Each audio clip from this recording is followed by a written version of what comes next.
xaaju xibaar yi rawatina ci mi-journée tey jii nag comme ni ñu koy defee altine bu nekk wàllu politique moom la ñu jagleel gëstu bés bi mu jëm nag ci wàllu constitution muy suñu ndeyu charte réew ni ñu koy laalee saa su nekk te dafa mel ni ñi fiy toog ñoo ko fi gën a indi rawatina bi nga xamante ne alternance am na ci Sénégal at yi 2000 ba tey xew-xew bi ñu jublu ko mu di mawludu nabi sallallahu alayhi wa sallam fële ca Louga nag famille Serigne Abba Sall ñu ngi koy waajal ci anam yi nga xam ne gën naa mucc ayib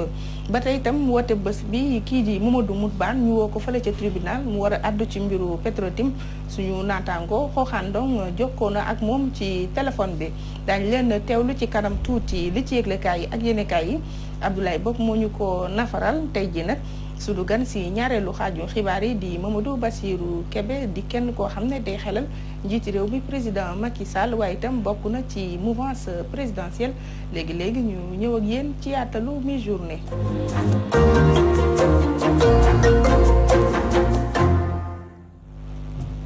jërë ngeen jëf comme niñ leen ko junjee gëstu bés bi politique lañ ko jagleel tey jii nag ñu daal di saytu lu jëm ci suñu ndeyu charte réew muy constitution ni ñu koy laalee saa su nekk rawatina bi fi alternance ñëwee ba tey lan moo ko wundu ñi yëngu ci wàllu politique waaye itam xeltukat yi àddu nañ ci gëstu bés bi nag ki ñu ko defal ni ki altine bu nekk di Safiatou Cissé. képp ku la door am nga droit fayu képp ku la door am nga droit fayu amul fenn fu ñu bind ci constitution Sénégal wala ci loi Sénégal ñi am nañu droit di jàpp nit di door. Témoigné de diggoon na askan wi ne dina leen jox seen wàccuwaay bu wuuteeg jafe-jafe yi askan wi daan jànkonteel si nguurub socialiste ba woon ba mu yegsee si nguur gi si atum 2000 furas daal di xëddeem la mu digge woon ute lool ak la mu jëfee ba tax si atum 2011 askan wi wàcc di ñaawlu ab ticket présidentiel bu mu doon amal doonoon benn ci coppite yi ñu doon andi ci charte ndeyu réew mi.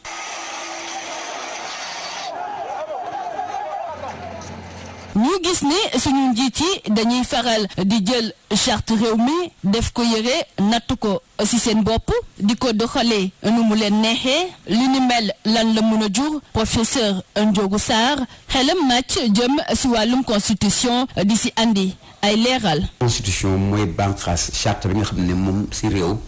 moom mooy tënk ñëpp moom mooy séddale bànqaasu réew mi yëpp moom mooy wax ni ñuy doxee te moom mooy aussi sàmm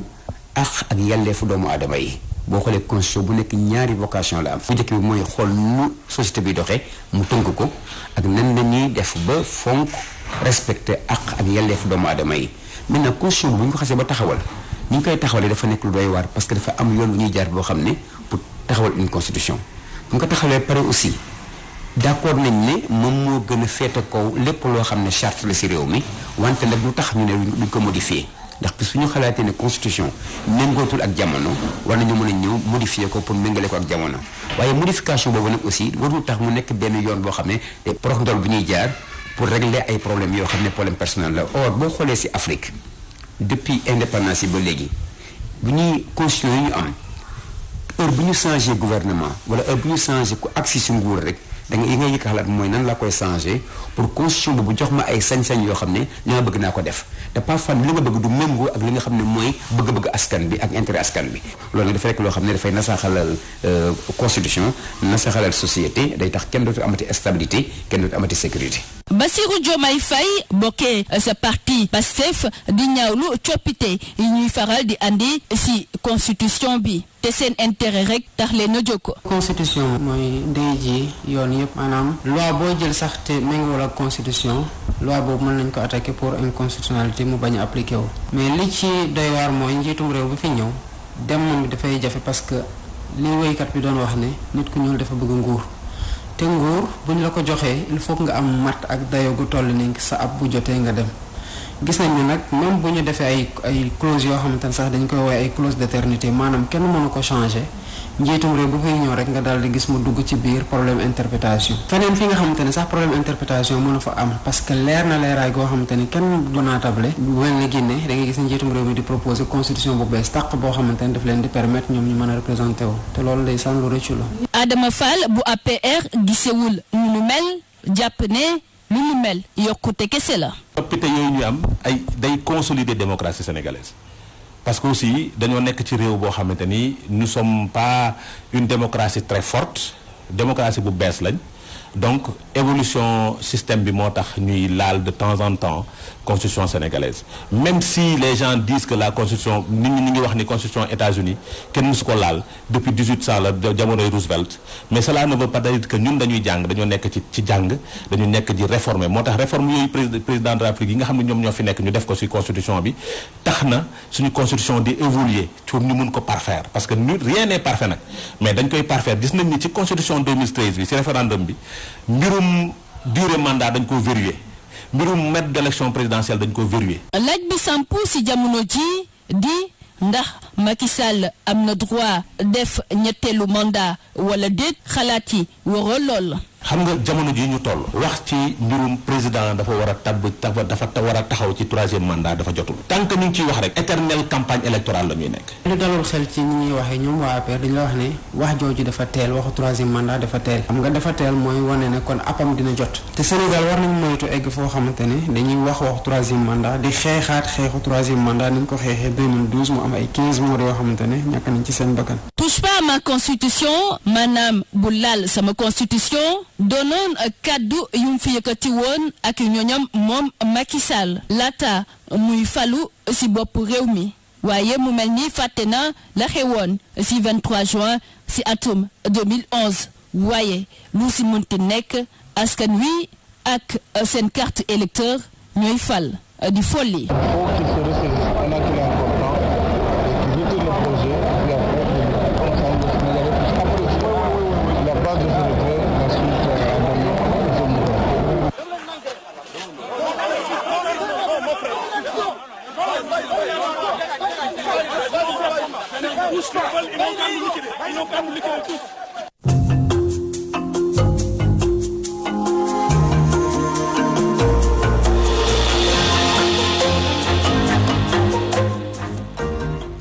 Safiatou Cissé ñu lay jaajëfal bu baax suñu gan nag comme niñ leen ko waxee di Mamadou Bassirou Kébé nekk kuy xelal njiiti réew mi di président Macky Sall waaye itam bokk ci majorité présidentielle monsieur Kébé ñu nuyu la dalal la ci mi-journée. waaw maa ngi lay nuyu Ndeye Fatou di nuyu aussi ñi nga xam ne ñu ngi toog di ñu seetaan. ci seen kër yi wala seen bureau yi. waaw di rafetlu aussi invitation bi nga xam ne ni invité nga ñu ko tey fii ci mi-journée. ñu lay jaajëfal bu baax ci ni nga ñu wuyusee xam naa nag teewlu nga gëstu bés bi ni ñu ko Safiatou Cissé jaglele lu jëm ci suñu ndeyu charte réew mi laal beeg laalaat bi xanaa li ñu changé régime jóge ci benn régime socialiste jëm ci régime libéral moo ko indi parce que 2000 ba tey dafa bëri lool. waaw xam nga damay wax ne. d'abord li ñuy wax rek constitution réew. mooy charte bi nga xam ne moo ëmb réew. permettre nit ñi di dund ci jàmm seen i àq ak seen i yelleef ñu respecté ko. permettre aussi lépp luñ jël ci wàllu yoon mu méngoo ak li nga xam ne ni mu ngi ci constitution bi waaye damay wax ne aussi constitution du bible. du alxuraan loo xam ne kenn du ko laal. gis nga dañuy joxe exemple souvent ci amende constitution américaine bi ak ay amendement ak yooyu. wax ne gis nga bi 11 septembre amee dafa am ay lois yu ñëw modifié waat certains amendements sur les données personnelles question de sécurité ak yooyu nit ñi duñ koy fàtte. donc amut loo xam ne ci wàllu constitution ci grande démocratie yi sax duñ taxaw ne non lii rek mooy am parce que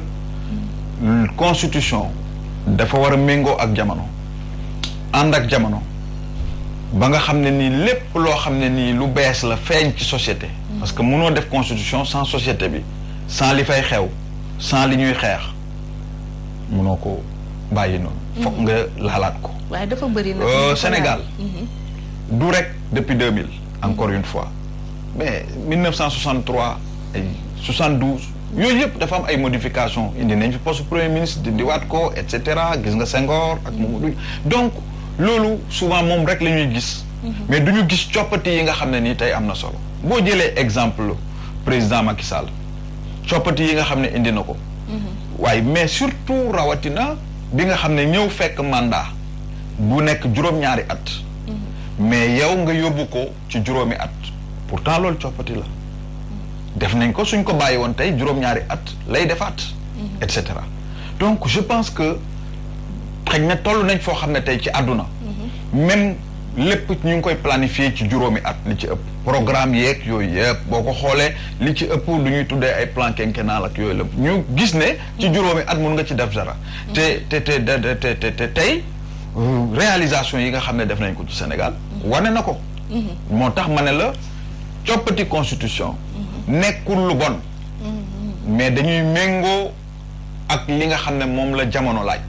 loolu mooy coppati constitution waaw mais bu dee bu Sénégal moom ci ñaar fukk ak juróom-ñaareelu xët bi muy article 27 bi bëri na lu ñu koy laalaka laalaat 2001 surtout ba 2019 bi nga xamante ne moom la ñu nekk loolu tamit dafay indi jiixi jaaxa ci askan wi waaye itam ci askanu Sénégal si bi nga xamante ne ñoom ba ñuy def constitution 2001 xalaatuñ woon ne daañ ko laalaat ko mooy comme Senghor rek article 35 la woon boobu ci jamono jooju gis nga moo permettre woon Abdou Diouf ñëw jël nguur gi sans ñu dem élection sans ñu et cetera donc tey mënuñ ko reprocher rek benn régime wala ñaari régime mais tey wax naa ko peut-être ma répété waat ko li nga xam ne nii moom en tout cas coppati nañ ko changé nañ ko ci article 27 boobu au moins pour man lu positif la parce que juróom-ñaari at la woon léegi ñu ne juróomi at la kon loolu koy wax dëgg yàlla képp ku doon wax ne ñii dañ bëgg a durer ci nguur dañ ko bëgg a soppi pour toog yàgg ci nguur gi parce que ku wàññi ñaari at ci mandat bi nga xam ne mayoon nañ la ko ci sa coobare nga proposé ko Sénégalais yi ñu validé ko kooku amatul luñ ko mën a reproché ci foofu nañ ma wax leneen loo xam ne nii tey président Macky Sall ci biir constitution bi dindi na ko lu yàq beneen exemple la aussi tey constitution ba dañ ci bind loo xam ne dafay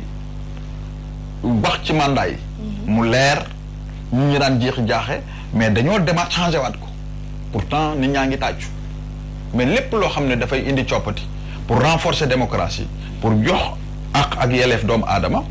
je pense que loolu dañ ci war a tàccu et je pense que tey en tout cas sous Macky Sall modification article 27 bi amul fenn fu ñu mën a waxee ne lu bon la ci réew mi parce que yokkul pouvoir am yokkul durée mandat daf ko wàññi ndax am na droit laajaat 2024 ndax loolu nag mooy laaju askan wi jamono ji waaw xam nga tey man dama ne nekkuñu ci di waxu mandat duñ ci wax parce que munoo ñu fal la 2019 bii ñu nekk demagut fenn ñu ngi toll ci mois de novembre ñu fal la février ñu commencé yow bi ñu lay fal bi ngay dem élection da nga defal programme juróomi at tuddee ko liggéeyal ëllëg wax ne Sénégal fii laa ko fekkoon ci 7 ans yi ma nekk lii laa fi def waaye doyul dama bëgg ñu accélérer suñu processus de développement nga indi ay programme initiative indi programme indi ay accès maanaam loo xam ne nii tey ñëpp ci war a jot seetlu ne Sénégal fi mu toll woon dëkk yu bëri amuñu woon ndox amuñu woon courant amuñu woon assainissement njàng mi ñëpp jotuñ ci woon abri provisoire yi bëri woon nañ et cetera nit ñi nga xam ne nii tey seen ndóol dafa amul benn mécanisme bu leen permettroon ñu génn ci ndóol googu ñu créé loolu yëpp tali yi doyul woon autoroute yi amul woon mais li ñuy wax mobilité collective maanaam permettre nit ñi ñuy mën a voyager di tukki ci biir banlieue bi ni mu gën a gaawee et cetera remplir 300 000 personnes par exemple par passager par jour yooyu yëpp nga ne dama ko préparer def ko ci juróomi at te juróomi at dafa gàtt léegi yow ñu bëgg la divertir indi débat ne woy nañu wax ci beneen mandat bëgg daal parce que aussi débat boobu mouvance présidentielle bi ñoo koy non opposition bi ñoo ko njëkk indi sax d'ailleurs parce que man je me rappelle de juste après élection yi ci lañ commencé ñoom agiter loolu naan woy nañu wax ci mandat bi nañu wax mais man dama ne ñun mandat bi tollooguñ fu ñu ciy waxee mandat bi ñuy wax mooy bii nga xam ne nii juróomi at yi président lan la bëgg a changer ci Sénégal te waxoon ko ci programme liggéeyal ëllëg nit ñi wateel ko ci loolu lu jege juróom benn fukki nit téeméer boo compté waaw mais loolu bu ko amee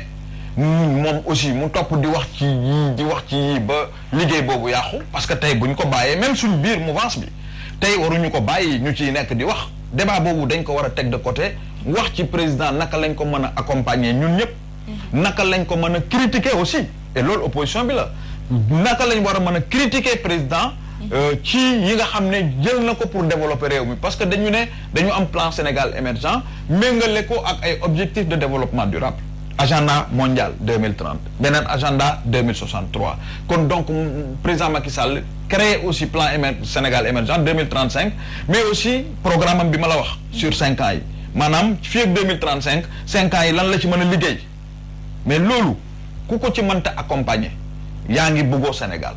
mais également ku ko ci mënta critiquer pour ne ko yaa waxoon lii defoo ko defal lii ñun loolu la président soxla mais soxlawul nga ñëw naan mandat bi nañ ci wax mais mandat bi ñëwagul mandat bii lañ nekk nañ wax ci mandat bi li mu ci war a def pour sénégalais yi génn ci coono bi nekk ñu wax nag ci luy ay di jàmbat muy wàllum Petro-Tim ak yoon ak doxalit bi mu ci am dafa mel ni ci wàllu Khalifa Sall yoon dañ ko yónni yàkkamti ko waaye ci wàllu Petro-Tim yoon yónni dañ ko waaye bàyyi nañ ko sagom ci doxalin bi waaw xam nga man damay wax ne wàllu yoon nit ku nekk rek ak sa domaine man de tey suma domaine bi nga xam ne ni maa ngi ciy liggéey te mu leer na ma ne lii am naa ci compétence mais ku ci bugg a ñëw aussi wax ci loo xam ne nii du noonu dama lay reetaan rek parce que munoo ma gën a xam man li ma nekk man du ma juge du ma avocat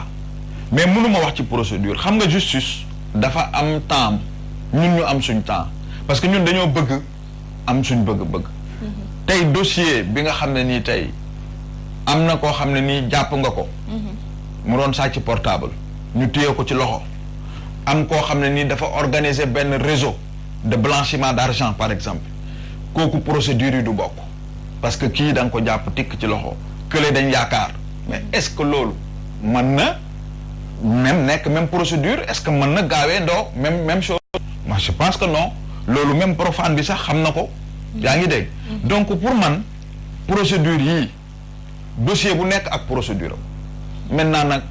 gis nga magistrat yi damay wax ne souvent ñoom dañoo nekk ci suñ société bokk ceeg ñun ñoo bokk même référentiel de valeur nun ñu yaree ak ngëm-ngëm yu ñu gëm ay valeur yi ñu jokk ñoom moom lañ leen yaree njàng dañoo jàng am ci compétence jàng nañ loo xam ne man jànguma ko yow jàngoo ko keneen jàng ko ayaa xayti nañ bàyyi nit ku nekk lam jàng mu wane ci la nga xam ne mu lam jàng mu récité ko teg ko sur la table mais kon donc juge yooyu di def ñu nag ñoo bokk même valeur mais am nañu compétence pour def ko moo tax su may gis ñuy ŋàññ justice su Sénégal des fois dama naan xëj na nit ñi ñoo bëgg rek ku ci nekk ne man lii laa bëgg moo war a am mais juge bi moom du seet loolu moom dafay seet li nga xam ne loolu la ko yoon may procédure a ngi nii kii fee ngi nii ay fee ngi nii bii fee la man damay seet ban yoon laa war a jaar ci code pénal bi li ma permettre maanaam daal ci loi yi fi nekk lan la ma permettre pour ma àtte kii fan laa war a jaar moi je pense que loolu moo indi yi dossiers yi gaaw dossiers yi yéex ñu wax nag ci leneen mu di président Wade bi mu taxawee ne bëgg-bëggam mooy libéraux yi toog ci bopp Sénégal diirub juróom fukki at moom def na fukki at ak ñaar président Macky dëkkmal fukki at ak ñaar xanaa loolu jàpp nga ne war naa mën a nekk wala ci doxalin bi ak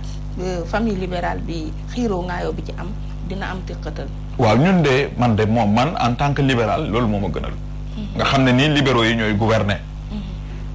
bien que àdduna bi léegi toll nañ foo xam ne nii tey frontière idéologique amatul parce que partout la nag. d'ailleurs aujourd'hui sax am na yeneen grande démocratie gis nga Macron munoo wax ban idéologie la am mais suñ sañoon ñun ñu bokk gis-gis. àndandoo vraiment réaliser fa boobu retrouvailles yi nga wax.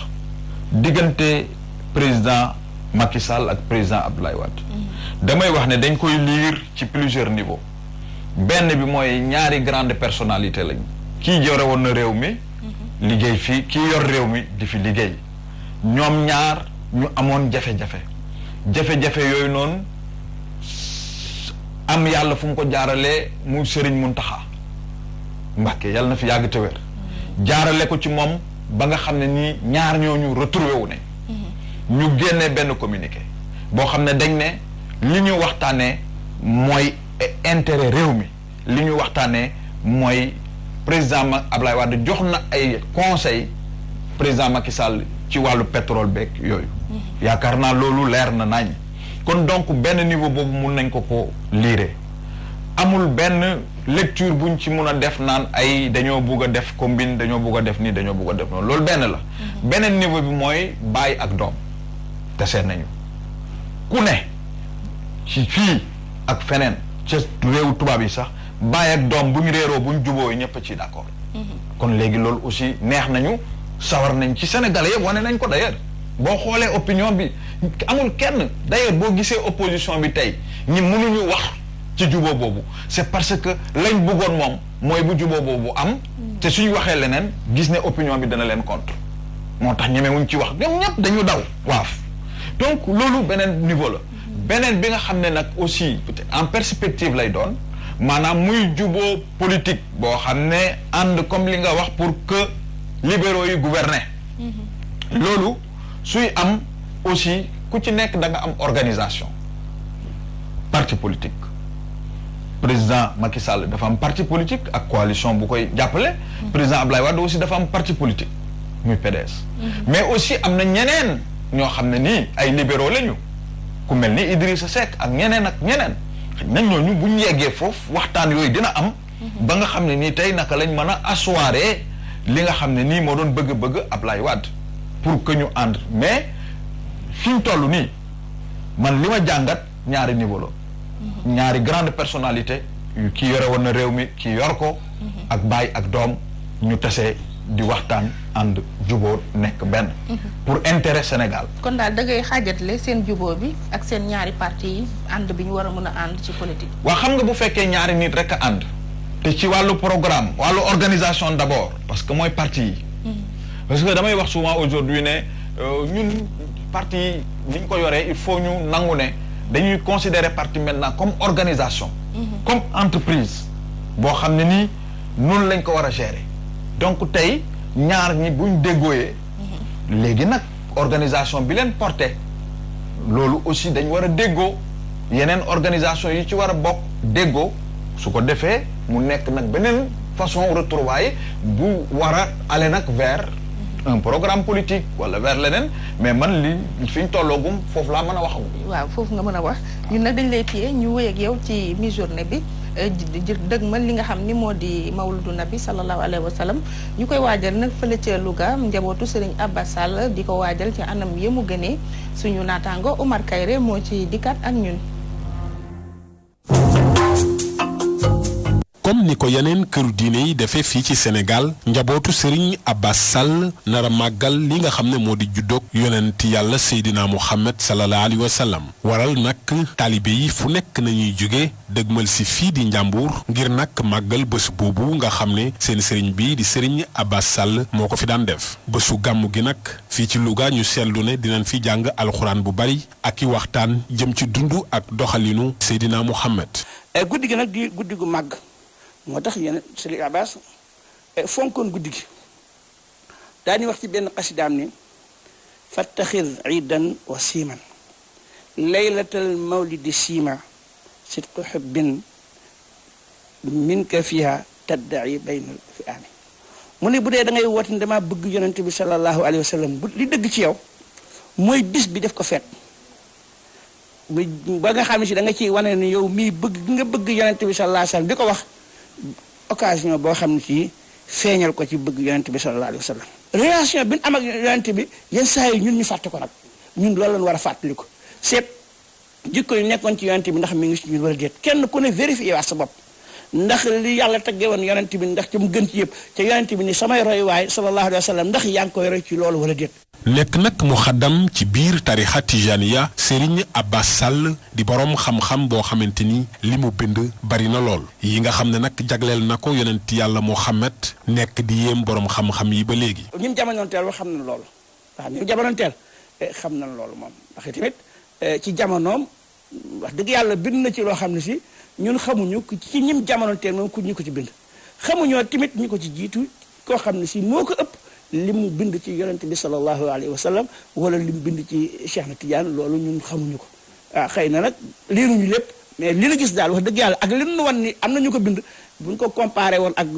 li Serigne Abbas bind wax dëgg yàlla dana gis ni kan mooy wax Serigne Abbas te loolu man sama bopp waxuma ko am na ñoo xam ne si du taalibe Sëñ Abbas duñu ay sénégalais ñoom ñoo seede loolu. Serigne Abbas Sall mi ngi juddu ci atum 1909 ci Ngiik di dëkk boo xamante ni mi ngi bokk ci commune bu Sakal mi ngi nag génn àdduna ci atum 1990 ci Louga. Oumar Kayre, Louga, Walfadjri.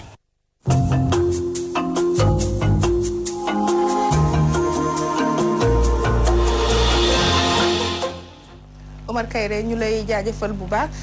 Mamadou Bassirou Kébé tàntal na bi ci diwaan yu wute waaye itam ci këru diine yu wute dafa mel ni Sénégal moom mandargaam daf cee leer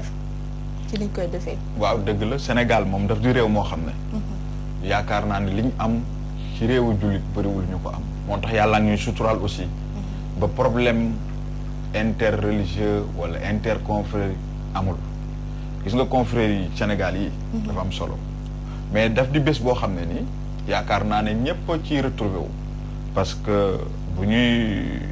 sargal yonentu yàlla sallallahu alayhi wa sallam mi nga xam ne moo gën ci mbindeef ñun ñëpp muy suñu royukaay muy man muy sëriñ bi muy xalif général bi yaakaar naa ne kooku ñëpp ci war a bokk et je pense que ni ñu koy dofee ni Sénégal dafay gën a renforcer rek suñu ngëm-ngëm mais gën a renforcer aussi suñu lien boo xoolee Sénégal du sax diggante confrérie yi rek kese mais même diggante catholique bi ak jullit bi yaakaar naa ne ni ñuy fonctionner ñun dundee ko l'islam moo tax nekk bi yomb ànd bi yomb kon donc lii bés la boo xam ne bu rëy la guddi gu rëy la boo xam ne nii ñëpp a ngi ci muy tijaan bi muy murit bi muy xaadr bi laayeen bi bésu ñëpp la parce que ñun ñëpp ñoo bokk kenn ki mooy yonentu yàlla sallallahu alayhi wa sallam. waaw loolu de leer na moom ba tey ñu wéy ci mi-journée bi ak buumu jokkoo bi ki nga xam ne moo di Xooxaan Ndong waxtaanee na ak Mamadou Moutbane lu jëm ci woote yi doyen des juges def tey ji ci tribunal jëm ci mbiru Petro-Tim moom sax di Mamadou Moutbane bokk na si ñi ñuy déglu moom nag am na lu mu naqarloo tuuti ci doxalin bi ci wàllu yoon duma ci xuus ba ci sori dama leen di bàyyeek woote bés bi ki ñu ko defal di Xooxaan Ndong.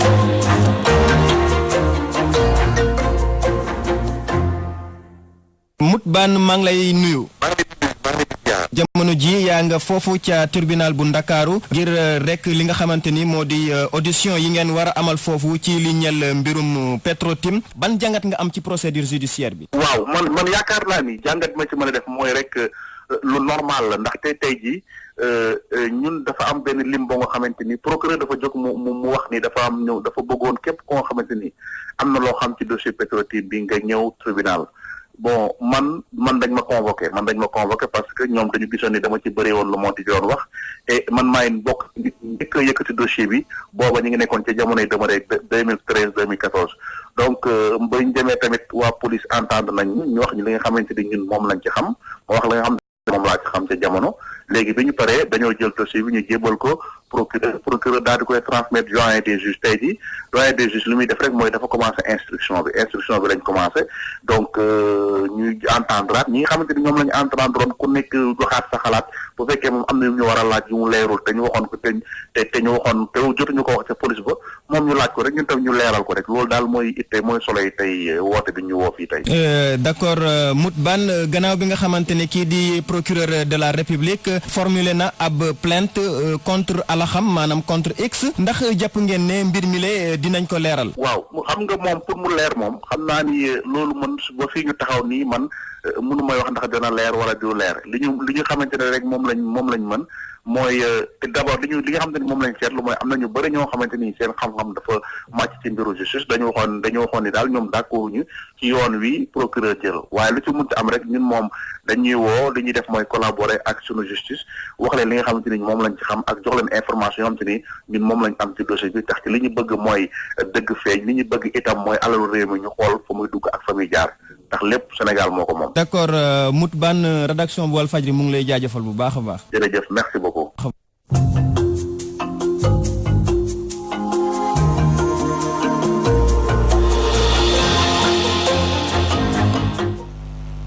ñu leen di jaajëfal bu baax Mamadou Moutbane ak Xooxaan Ndong monsieur Kébé bu ñu paree ci enquête beeg doxalin bi ndax jàpp nga ne pënd bi bu wëree dëgg dina jib ci wàllum Petro-Tim. waaw mais man yaakaar naa loolu man gëm naa ne dëgg dina jib parce que loolu mooy rôle justice loolu moo tax ñu ubbi procédure bi pour que nit ñi ku ci nekk wax parce que nag toll nañ jamono toll woon nañ ci jamono joo xam ne ku nekk jóg wax lekk nañ xaalis ci détourné nañ lii def nañ nii def nañ na le waaye ñi ko doon wax et ñu am ci ñoo xam ne ni dañ yore woon ay ndombo tànk yu rëy ci réew am ñoo xam ne nii aussi dem nañ ba bind ci livre waaw mais ñooñu wax dëgg yàlla bu ñu ubbee lii dañ ci war a sant yàlla bu ko defee ku ci nekk ñëw parce que am na enquête policière bu am ba pare mais léegi jël nañ dossier yëpp transmettre ko procureur bi nga xam ne moom mooy le maître des poursuites procureur bu fekkoon ci ni tey dafa toog ne amul suite nga gis lu ne nit ñi wax ko yaa ngi dégg mais jox na ko suite ba transmettre dossier bi xanaa kay li lëndëmal xel yi mooy alaxam bi nga xam ne moom la kalaame waaw mais tey jii man gisuma lu ma ne dañuy porter plainte diw xam nga tey ki ñëw fekk la ñu bindal la rapport ne la yow yaa def lii ñu def audit wala nangam IGE def lii wala Cour des comptes def lii ñu ne diw moo def lii loolu bokkut ak ki nga xam ne tey ab journaliste moo dem ci benn télé bu nekkul ci réew mi te ku ne xam nga ne tey Sénégal wax dëgg yàlla xam nañ ne cible réew yépp la parce que pétrole bi fi lañ jëm mais du point de vue économique la loolu mais géopolitique aussi parce que fañ jëm ku nekk bëgg nga taxaw ci Sénégal pour contrôler une partie du monde xoolal carte Sénégal bi nga xool position bi mu nekk ak avantage yi fi am tey Sénégal ñëpp ngi fi investir ñëpp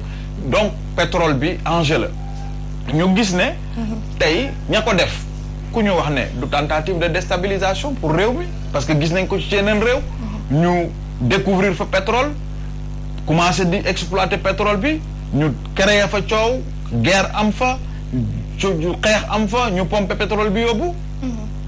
loolu yëpp gis nañ ko ci àdduna bi expérience yooyu yëpp Sénégal nag aussi jël justice ci réewam mu nga xam ne nii ñoom ñooy incarner lépp luy loi ci réew mi ne waaw ñun dañuy def enquête ubbi enquête mais amuñu benn rapport bu ñu permettre ñu wax ne diw moo def lii mais benn journaliste def documentaire am def ci ay insinuation jox ay opposants joxul sax ñenn ñi kàddu mais opposants yi la jox kàddu ñu wax lu leen neex mais moom aussi lii ko yoon may mu teg ko ci yoon dafay ubbi enquête x boobu mën na doon ki ñu tuumaal ki ñuy taqalal x boobu mën na doon ki ko tuumaal x boobu mën na doon bitim réew sax mais kon koy wax dëgg yàlla te lii du bokkul ak problème boo xam ne ci biir réew mi rek la yem parce que dafa jéggi réew mi kon donc duñ ko gérer comme ni ñuy gérer benn problème bu yem ci biir réew foofa da ngay may ci li ñu ne depuis 2014 Sénégal journalistes yi ñu ngi ko doon wax kenn faale bu leen mais ba ca bitim réew duggee muy BBC ci lañ ko daal di fulaal ci lañ ko dal di fulaal non mais ñoom ñoo ko jox benn ampleur pourtant loolu société bi yëpp la maanaam classe politique Sénégal bi yëpp laay dugal ci loo boobu c'est-à-dire que bu ñuy waxtaan rek nañ nangu aussi ay fait bañ ko waxee ampleur bi ko pouvoir bi jox ak opposition bi bokkul xam nga lu tax parce que tey deru Sénégal ci bitim réew dañ ko yàq dañ koy chercher yàq ko mais aussi lu ñu wax ne depuis bitim réew bëgguñu déstabiliser Sénégal tant que mu ngi woon fii ñuy coow ak yooyu mais bu ñu demee ba bitim réew dugal ci loxoom mais ñu gis yeneen réseau yoo xam ne ñu ngi ciy dugal seen loxo di ci wax ay firme yoo xam ne kii pertoon na xëccoo na gañe ñu gañe ko mais gis nañ fi du ma tudd réew benn réew boo xam ne ñaari compagnie pétrolière yu mag ñoo indi guerre foofu fii ci Afrique parce que kële dafa pertoon ngemm opposition bi pour opposition bi dik ko ne ko man su ma gañee su ma jëlaatee réew mi danaa nangu contrat pétrole yooyu jox la ko donc kële aussi ngemb nguur gi su ko defee ñu affronté wu loolu moo indi woon guerre ci réew moom du ma tudd réew parce que quand même mënuñu toll niveau bi ñu toll di tudd ay réewu jàmbur yooyu mais junju doy na borom xel donc kon dama yaakaar ne lii du affaire parce que rek yem na ci rek benn journaliste bu nekk à l'étranger mais ramification yi mu indi ak ñu jéem a xool mais lan mooy intérêt nit ñi te Sénégal toll nañ foo xam ne nii du point de vue géopolitique nag détail bu ndaw rek mën na ko taal suñ ko réglé wul président dafay anticiper ci loolu ba nga xam ne nii tey ci wàllu sécurité lu aar réew mi tey indi na ay matériel yoo xam ne nii yu sophistiqué la. nit ñi teg nañ ci ñoom yaakaar ne yooyu danañ ko jëfandikoo ci ñeneen ñu bokkul ak waa réew mi ndax ñu bëri gis nañu ne oto ndox mu tàng bi loolu xëy na pour manifestation yi la xëy na grenade yu saf yi nga xam ne ñii di opposition bi souligné woon nañ ko en 2017 2018 j'espère que du pour askanu Sénégal moo tax. suñu armée bi gën a armé. mais Ndeye Fatou loolu lu ndaw la. xam nga lu ndaw la. parce que lu tax ma wax la loolu. ay liif ak yooyu taxul ñuy wax sécurité nationale. xam nga loolu pour bañ ay manifestation yuy déborder ak yooyu la. mais tey ci wàllu naka la ñuy identifier. koo xam ne pare na pour attaquer Sénégal ci bitim réew naka la ñu identifier ku pare pour indi bombe ci réew mi wala nana yooyu yaakaar naa matériel yooyu bokkul sax ak dinañ ko j'espère que dinañ ci gën a taxaw ci nan la ñuy fexee ba drogue bi ñu arrêté ko parce que ni muy digal ni muy génn chaque jour yaa ngi dégg ne téye nañu nit chaque jour réseau yi da ngay dégg it ne jàpp nañu temps waaye lu ci bëri wàññeeku na ci non mais loolu benn exemple. xam naa loolu débat bu ñu waaw d'accord bul kii mais. ma lay jaajëfal mais waaw d'accord. waaw monsieur Bassirou Kébé nekk conseiller président de la République doonoon suñu gan ci mi-journée ñu lay jaajëfal ci ni nga ñuy wuysee bu baax. ñu ngi lay jaajëfal yow tamit ci invitation bi. di ko rafetlu lool di la encourager ci liggéey bi. waaw di remercier aussi waa Walfadjri ci liggéey bu rafet bi ngeen di def pour askan wi. jërëjëf ñu lay jaajëfal li ci yëglekaay yi nag ak yéenekaay yi ci la ñuy dikk ak yéen ki ñu ko nafaral di Abdoulaye Bob. dal leen ak jàmm waaye pënd mi wureegul ba tey ci coowal ñetteelu mandat njiitu réew mi Macky Sall ak Alpha Condé Walf Quotidien xëy di ñu fàttali la ci Abdou Diouf waxoon njiitu réew ma woon ci atum 2014 gi ñu weesu gana waxtaan ga mu jotoon a seq ak RFI ak France 24 yéene cabinet Abdou Diouf mel ni ku njortoon coowal troisième mandat ay kàddoom ci biir yéene kaa bi moom Abdou Diouf jot na fàttali ne ci seen jamono ñaari mandat doyoon na sëkk ngir njiitu réew mun a liggéey réewam Abdou Diouf ne loole mu ngi ko waxtaane ci atum 1991 jàpp 1992 jëmoon ci mandat présidentiel ga mu waxoon ne juróom-ñaari at lay doon te munoo ci faluwaat lu ëpp ñaari yoon Walf Quotidien Abdou Diouf ci ay kàddoom mel ni kuy sàkku ci njiitu réew mi Macky Sall ngir mu càmbaraat taarixu Sénégal mel ni kuy wax ak njiitu réew mi Macky Sall kàddoom jëm ci Alpha Condé ak Alassane Dramane Ouattara yéen kabi di Sud Quotidien ci jamono jile troisième mandat jur na coow am ñu rumbandaat ne njiitu réew mi Macky Sall mu ngi ci tànk daganaat baatu askan wi ci élection présidentielle 2024 yéen kabi xëy jox kàddu njiital BCG di Jean-Paul Diaz mi sàkku ci njiitu réew mi Macky Sall ngir mu firi askan wi wala mu lett leen na leeralal askan wi ci mbirum troisième mandat gañ koy tuddal waa Forum Civil jot nañ ca artu njiitu réew mi Macky Sall ne bu mu ci dugg ne bu mu xalaat mukk troisième mandat ne nguuram atum 2024 lay jeex Modou Ndiaye Rahma ay kàddoom ci l'évidence daal di leeral ne njiitu réew mi Macky Sall nguuram jeexagul ndax mandat guñ ko fal te toll ci juróomi at mu ngi ci ndortel mandaam yoon may na ko am na sañ-sañ dagaanaat baatu askan wi ci élection présidentielle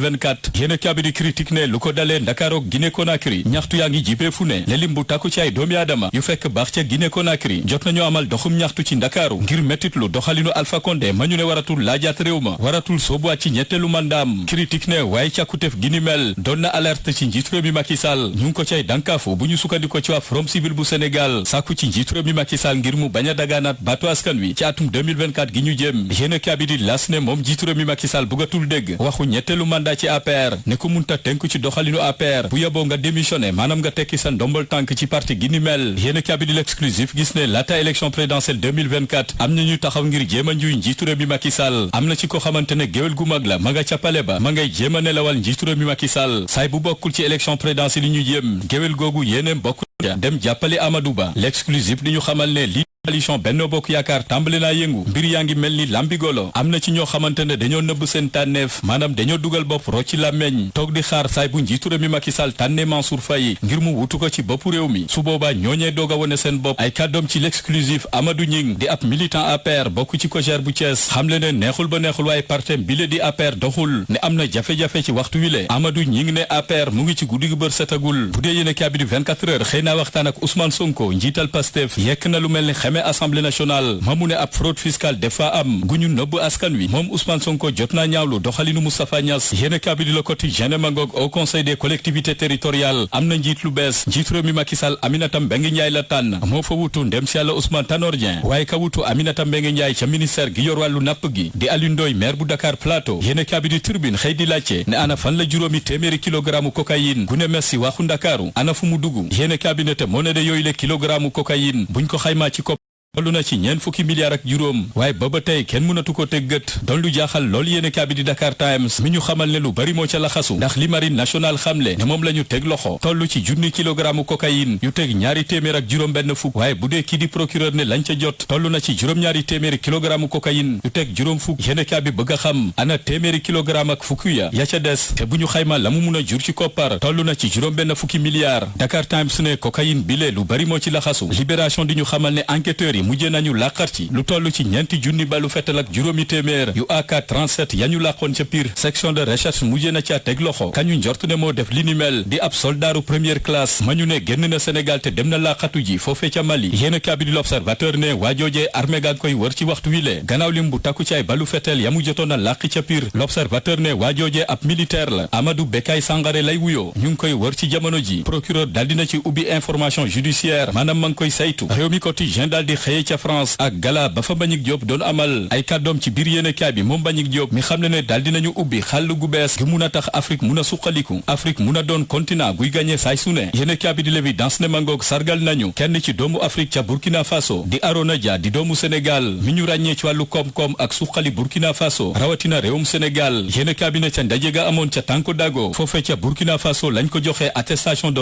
reconnaissance gannaaw société gam fa jot a taxawal ca Burkina Faso rawatina fii ci réewum Sénégal tax ñu sargal ak delloo njukkal Arona Dia ca Ouagadougou Walf Quotidien xëy dugg ca Medina Baye mi ñu dégtal wàccaayu gàmmu gi yéene kaabine waaye Medina Baye kontaanul benn yoon ci nguur gi bu ñu sukkandikoo ci Serigne Alioune Cissé Niass di setu Mam Baye ne bu wàccaayu gàmmu gi teroo ba tey gisuñu ci état bi rawatina mairie bu Kaolack ne dañoo seetaan Medina Baye ci bile gàmmu leneen ci xibaar te fës lool ci Walf Quotidien mi xëy di ñu tàggee ndem si yàlla Mamadou Papo Mané doonoon correspondant bu groupe Walfadjri ca Ziguinchor yéene kaabine samedi gi ñu weesu la génn àddina doonoon ko ñu ràññee lool ci métier tasum xibaar ndax xalimaam yéene kaabine ñu fàttali ne atum 2006 gi ñu weesu jotoon na ci Walf Quotidien doon xamal askan wi kan mooy ndem si yàlla Abdou Elinkine Diatta la doonoon taxawaayam ci kuréel gi boot way fipp ya ne ca Casamance yéene kaabine ku fasoon ci métier mi dem na ku munoon liggéeyam dem na ku xamoon lu bari ci mbirum Casamance dem na moom ndem si yàlla Papo Mané yéene kaabine Vox Populi ne Khady Seye dem na ca Touba lañ ko boomee moom soxna Sidi Ndeye Khady Seye ab dëkkandoom moo ko fekk ci néegam daal di ko jam ay paaka yéene kaabine ba muy gaañu moom dem si yàlla Khady Seye doonoon jigéen ju wérul tollu woon ci ñetti weer waaye waaje ko faat di Cheikhouna Diop mujjee nañ ko teg loxo police ko mujjee sowe ndax askan waa riiroon wut si ko ngir bëgg a dal ci kawam yéene kaabine stade xëy di ñu xamleeg Sadio Mané ne mu ngi gën di fës jëm ci wàccaayu Ballon d'Or 2019 yéene kaabine ba ci match gi doxoon ci diggante Liverpool ak Aston Villa ma Liverpool daan ñaari bal ci benn Sadio Mané jotoon na ca ràññeeku lool stade di ñu fàttali ne lu ko dalee ci ndorteel saison bi ba tey Sadio Mané am na ci lu tolloog fukki bi jot naa joxe juróomi paas yu jur ay bi yéene kaabine moom Sadio Mané dem na sax ba raw Lionel Messi raw Cristiano Ronaldo maanaam Sadio Mané mile soreetul lii di Ballon d'Or 2019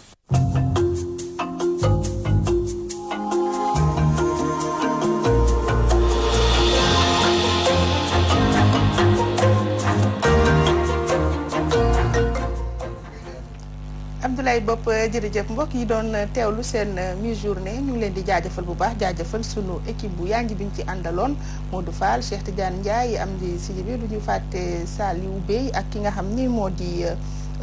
kii di Ibou Guèye Oustaz Assane Diouf ba ci Seydina Oumar Ba ñu ngi leen di jaajëfal bu baax jox leen rendez-vous ci kanam tuuti ak Taku Show ngeen ci ànd ak madame Diouf Adja Betty Mboup lu jëm ci édition du soir nag Moustapha Diop dina fi teew ak équipe am ci kanam lay doon 19h mbokk yi jaa ngeen jëf yendoog jàmm